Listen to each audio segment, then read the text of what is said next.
Froggy Sleepover. By Jonathan London, illustrated by Frank Remekes. Froggy Sleepover. Froggy Sleepover.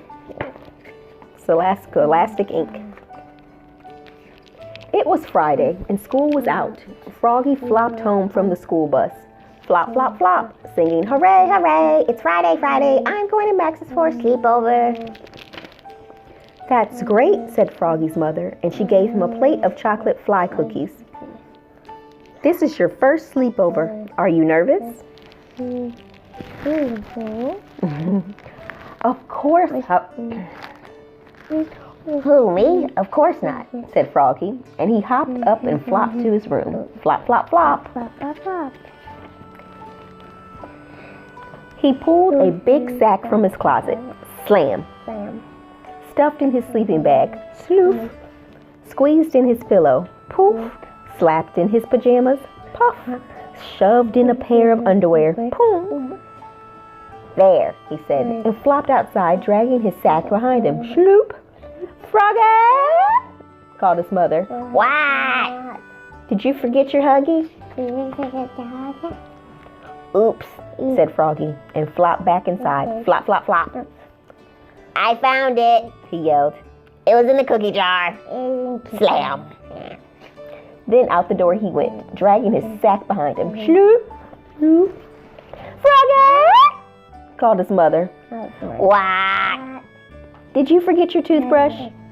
Oops, said Froggy, and flopped back inside. Flop, flop, flop. I found it, yelled Froggy. It was in my toy chest. Bang. Bang. Don't forget your toothbrush, said his mother. I know, said Froggy. Then off he went to Max's, dragging his sack behind him. Sloop. At Max's, he dumped everything out on the floor. Sloop. Rolled out his sleeping bag. Sloof. Fluffed out his pillow. Floof. Okay, said Froggy. I'm ready for bed. I'm ready for bed. But Froggy, said Max, it's only 4 o'clock. So they waited until after dinner. Then they crawled into their sleeping bags. Wait, said Froggy, jumping up. I forgot to brush my teeth. Don't be a baby, said Max. This is a sleepover. You don't have to brush. Froggy crawled back into his bag. Wait, he said, jumping back up. I need my huggy to go to sleep. Sleep, said Max. Who's going to sleep? We can tell scary stories and have pillow fights all night long. Froggy slipped back into his bag, and Max told a story that made Froggy's skin crawl. Now it's your turn, said Max. But there were weird screeching sounds and scary shapes hung in the shadows like ghosts. I have a better idea, said Froggy.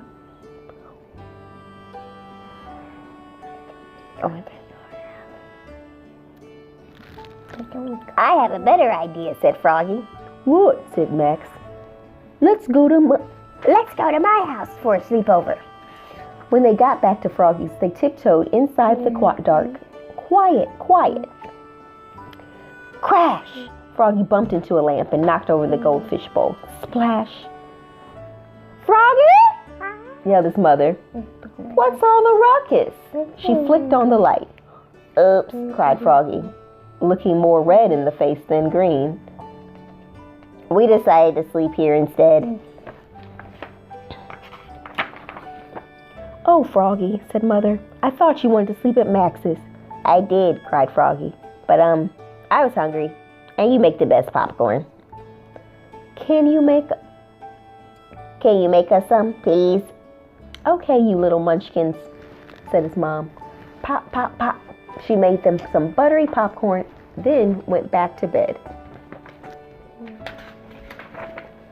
Plump, plump, plump. Froggy and Max were having a wild pillow fight. Good night, pudding heads, called Froggy's mom.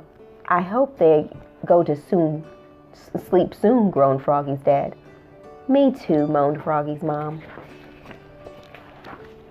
Froggy's parents were snoring like horses when Froggy's mom heard a sound.